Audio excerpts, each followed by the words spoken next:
السلام علیکم viewers, welcome to our YouTube channel. اگر آپ میرے چینل پر نئے ہیں تو چینل کو سبسکرائب کر لیں۔ طاہر پرنس لاہور کے رہائشی تھے اور ان کا بچپن کچھ خاص خوشحال نہیں تھا۔ طاہر پرنس کو بچپن میں ہی اپنے ماں باپ کا پیار نہیں ملا تھا۔ بڑے مشکل حالات میں طاہر پرنس نے اپنے اسکول کی پڑھائی مکمل کی اور اسکول کی پڑھائی مکمل کرنے کے بعد جب یہ کالج گئے تو انہوں نے کالج کی تنظیموں میں شمولیت اختیار کی۔ ان کا بولنے کا انداز بہت اچھا تھا اور لوگ ان کو پسند کرتے تھے۔ ساتھ ہی طاہر پرنس کو بائک چلانے کا بہت شوق تھا اور یہ اپنے وقت کے مشہور ویلر بھی تھے۔ طاہر پرنس کو بائک چلانے میں اتنی مہارت حاصل تھی کہ انہوں نے ایک بار اپنے دوستوں کے ساتھ شرط لگا کر MU کالج کی دیوار پر بائک چلائی اور 5,000 روپے کی شرط کی رقم بھی جیتی۔ لیکن ان سب کاموں کے ساتھ طاہر پرنس نے اپنی پڑھائی بھی جاری رکھی۔ FA کرنے کے بعد لاہور گورنمنٹ کالج چلے گئے۔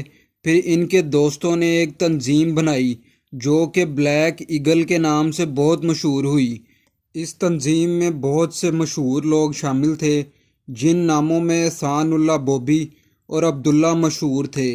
ان میں سے بعض لوگ پولیس مقابلے میں مارے گئے، لیکن لاہور میں بلیک ایگل تنظیم کا نام بہت مشہور ہو گیا اور بلیک ایگل تنظیم کی وجہ سے طاہر پرنس بھی بہت مشہور ہو گئے۔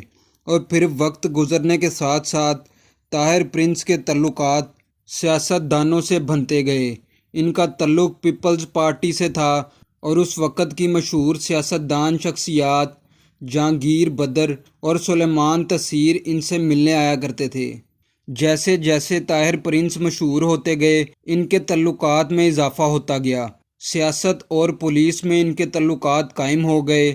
طاہر پرنس نے ان سب معاملات کے علاوہ اپنے پسند کی شادی کی اور 1988 میں طاہر پرنس نے پیپلز پارٹی کی طرف سے کونسلر کا الیکشن لڑا اور جیتے۔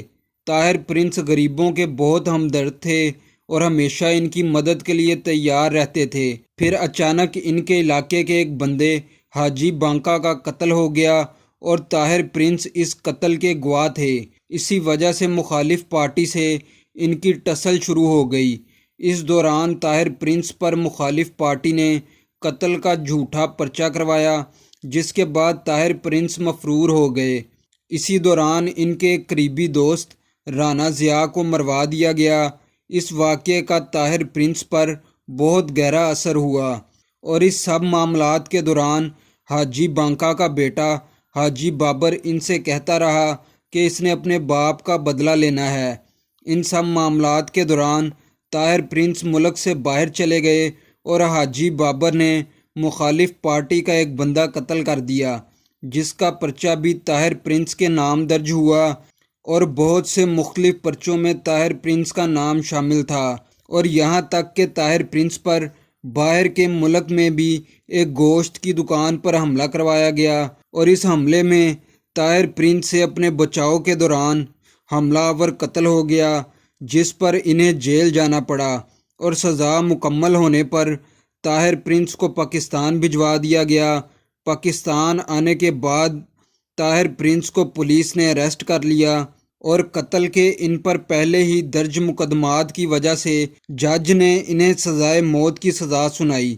لیکن طاہر پرنس نے کیس کی دوبارہ اپیل ہائی کورٹ میں کی، جس میں یہ رہا ہو گئے۔ رہائی کے بعد دوبارہ ان پر جشن عید میلادم والے دن مخالف پارٹی نے حملہ کیا اور اس حملے میں فائرنگ کے تبادلے کے دوران 8 افراد ہلاک ہوئے اور 35 کے قریب لوگ زخمی ہوئے۔ اور اس حملہ آور گینگ میں اس وقت کے مشہور گینگسٹر ہمایوں گجر، ثنا گجر، خالد چٹھا اور ناجی بٹ جیسے مشہور زمانہ گینگسٹر شامل تھے۔ اور یہ پاکستان کی تاریخ کا اس وقت کا سب سے بڑا واقعہ تھا، جس کے بعد شہباز شریف نے حساس اداروں کو تمام گینگسٹرز کو ختم کرنے کا آرڈر جاری کیا، جس میں طاہر پرنس کا نام بھی شامل تھا۔ اور کچھ ہی عرصے کے دوران طاہر پرنس کو لاہور PC ہوٹل سے پولیس نے گرفتار کر لیا اور طاہر پرنس کو لاہور بادامی باغ ریلوے اسٹیشن پر انکاؤنٹر اسپیشلسٹ عابد باکسر نے قانون اور اپنے آرڈر کی پاسداری کرتے ہوئے انکاؤنٹر کر دیا۔ تو ویورز، یہ تھی طاہر پرنس کی کہانی۔ مزید سٹوریز کے لیے چینل کو سبسکرائب کریں اور کومنٹ سیکشن میں اپنی رائے کا اظہار ضرور کیا کریں۔ Thanks for watching our videos.